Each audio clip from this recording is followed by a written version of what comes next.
Hi and welcome back to another tutorial. We're off to task number 5 of producing an orthographic view or orthographic drawing from simple isometric blocks.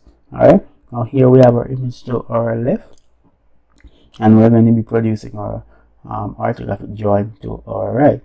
Now here you can see they have pointed out our front view in the direction from X, so we're going to be basing everything based on the specified front of the object. So again, first thing we're going to do is start by drawing our vertical line.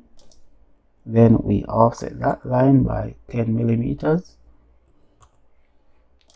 Once we offset that by 10, we draw our horizontal. Then we offset that horizontal by 10 as well. Alright, now we're going to determine the width of the object, or we can determine the width of the object along the front, which is along here. So we have the measurements given. So I'm seeing a 18 value there, I'm seeing a 20 value there, and I'm seeing another 18 value there. So it means that the width of the object is about 56 millimeters. So let's offset this line here to our right by 56 millimeters. 56. Alright, let's offset that. Alright, just like that. Then we offset another 10 millimeters. Alright, once we have that 10 millimeters in place, we now need to determine the depth of the object. Alright, so as you can see here, it says that it is actually 32. So all we need to do is offset this line here up by 32. Oh, enter, 32, enter. Let's click on that and add that one up. So it means that our plan view is going to be within this space right here. Let me turn this on. Our plan view is going to be within this space here. So now it's time for us to start notching out the different spots on our plan view. Alright, so let's just look at what we can off the bat recognize. Alright, we can recognize that this little rectangle here, or square rectangle, sorry, is 8 millimeters by 14 millimeters. So we're just going to draw that rectangle there first. Alright, and place it. So click rectangle. I'm just drawing the rectangle out in the open here. The width of it is 8, tab key, and the height of it is going to be 14. Wonderful. Then we'll simply move this into place. Where? Smack in the center, I believe. Alright. Then now we can do the other portion. Alright. As you can see, it says that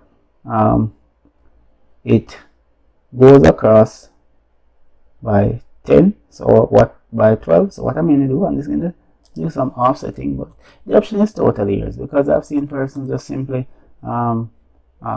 what do you say this? They simply just draw a line, so they'll probably go by, say, the 16 that is there, right? And then they'll go across by the 12 that is there.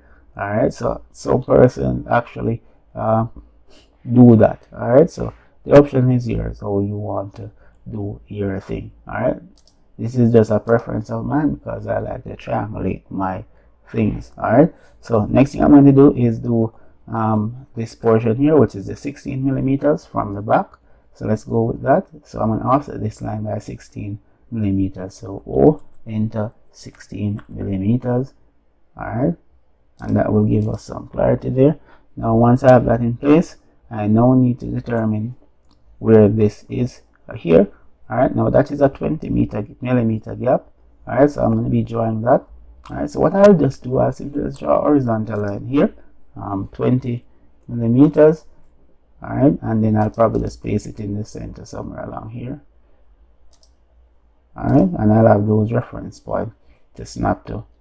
So let me just click on that and erase that big line there. So I know that the diagonal is going to be running along here somewhere. Alright, now I know that it goes from the left, from left 12 millimeter from the left to the right, and from the right to the left. So what I'll just do, I'll do what I said that persons do, is that they'll draw a line going across, and then they'll enter the dimension 12, and then they can just connect it from there. All right, will be the same thing on this side as well. Line going across 12, and then it continues to there. Oops, not there. Let me just double check to ensure that all is well, because this looks a bit weird. 20. Alright, let me undo this and just make sure all is well. Alright, so let me undo that. So let me just go ahead and just offset some lines first, because offset 12. Alright, so I know that that's where it's going to be. Alright, 12. Alright, and then we have 18. So I'll offset 18, offset 18 from either ends. Alright, cool. Alright, now is this space here 20? Let me double check. Oh yes, it is.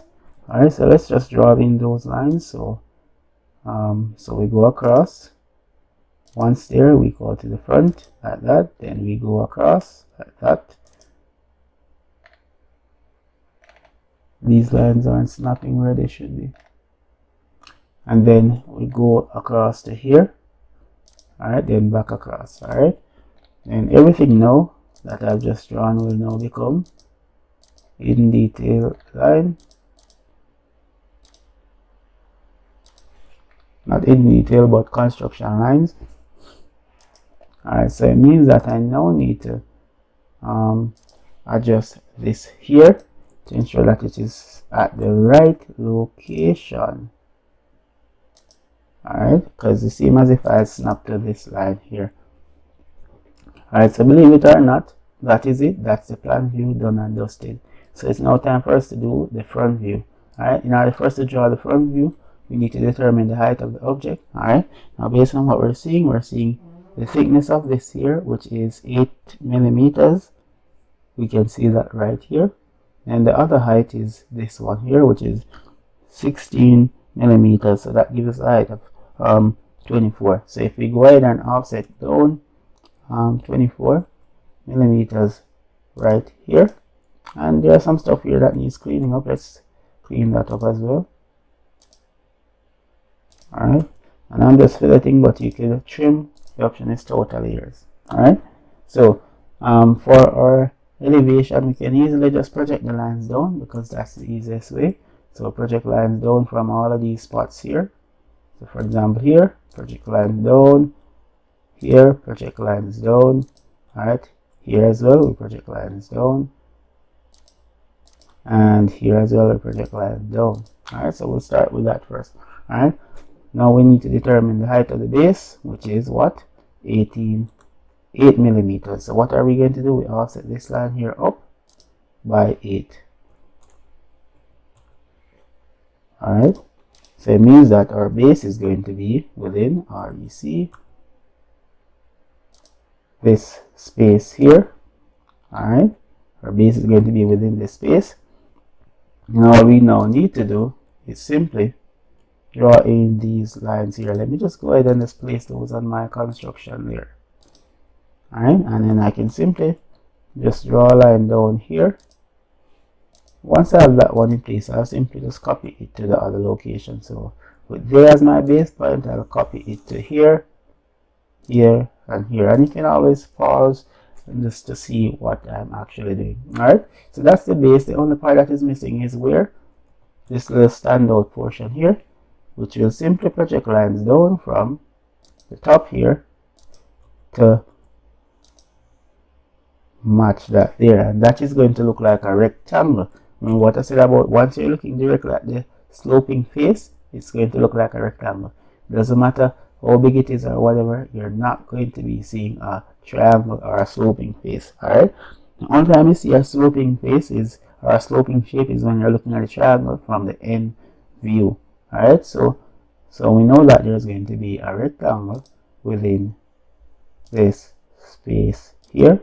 Let me just go ahead and add these on my construction there. Alright, just like that. Alright, so let's now do our end view. Alright, same treatment, in which We draw our diagonal 45-degree line. Alright, just like that. Then we project our lines down. So anywhere it touches the diagonal line, we project a line down from there. We already have this one here. So it means that our end view is going to be within this space right here. Let me go ahead and place these on my construction layer. Alright, so how do we determine this? Alright, now for example, we simply project the lines across. So for example, we have this one here, anywhere it touches the diagonal line, we project a line down from there. Alright, just like that. We just ensure that that is at the right spot. I'm trying to see the square, the perpendicular. You know what? Let me draw the line up pass. Alright, and we'll do the same thing for here, which will be here. Alright, so let's now show those shapes. Alright, so, and this is the face here. So we're going to have, so basically when you're looking at the end view, you're going to see this here and this here. So you're seeing this two, this, so these two bottom pieces, and then this diagonal piece, this wedge portion here. Alright, now so that's the base portion. It means that we need to project lines across from here. Now we already have the line there already, so all we need to do is simply just draw a line across the top here, because we already have our construction line there. Alright, likewise I'm going to draw down a line from here. Alright, just like that. And then now this now goes on my construction layer. Alright, so that's what it's going to look like. Two spots right here and here, represented by here and here. So now it's time for this wedge portion here. How are we going to determine the wedge portion? Now we know that the back portion here is where it's going to start, and the front is going to be here. So we project our line across. Once it touches the diagonal line, we project our line down like this. Alright, and there's something that we actually miss in a sense.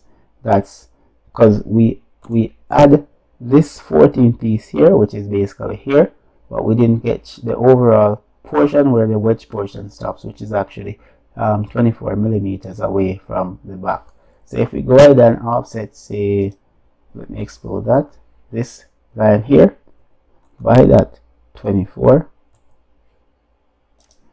we know that the wedge actually extends down to this line here, EX, enter. Alright, so there we go. Let me see something here. Alright, cool. Alright, so now we know that that's where the top of the wedge portion is going to be. That's this flat part here.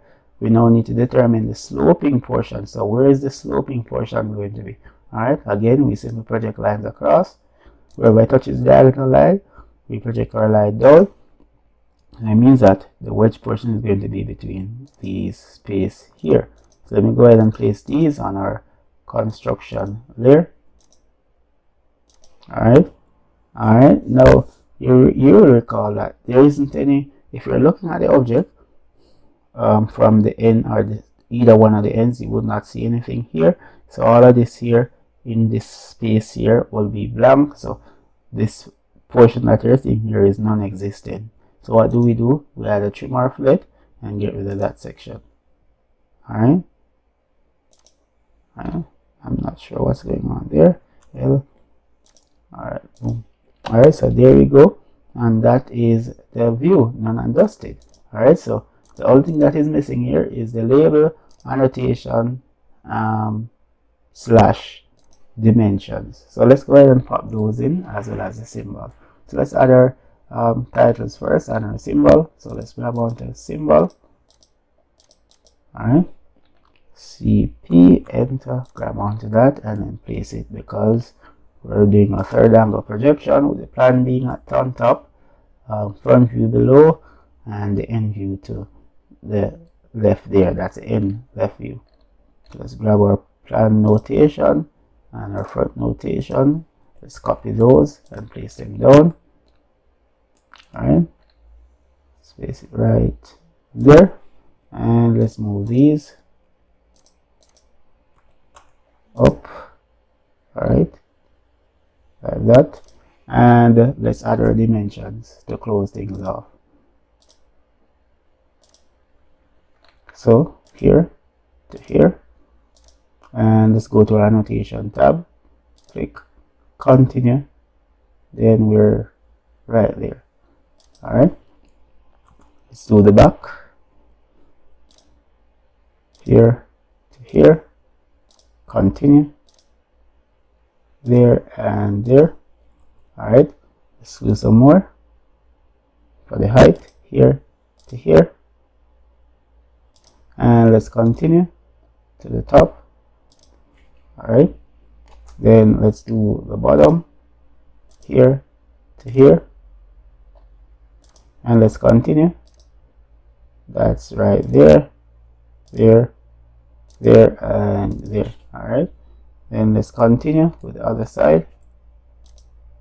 So we have here to here, and then let's continue to there, and then let's do this side here, continue to there to there, and then let's continue with that portion there. Alright, now let's do the top of there. Alright, so from here to here. Alright, and let's continue to there and there. Okay, so there we go, it has been done and dusted. This one here out of the way. Let's now move on to the next one. Now, if you found this tutorial helpful or this practice exercise helpful, don't forget to like, share, and subscribe, and I'll see you in the next one.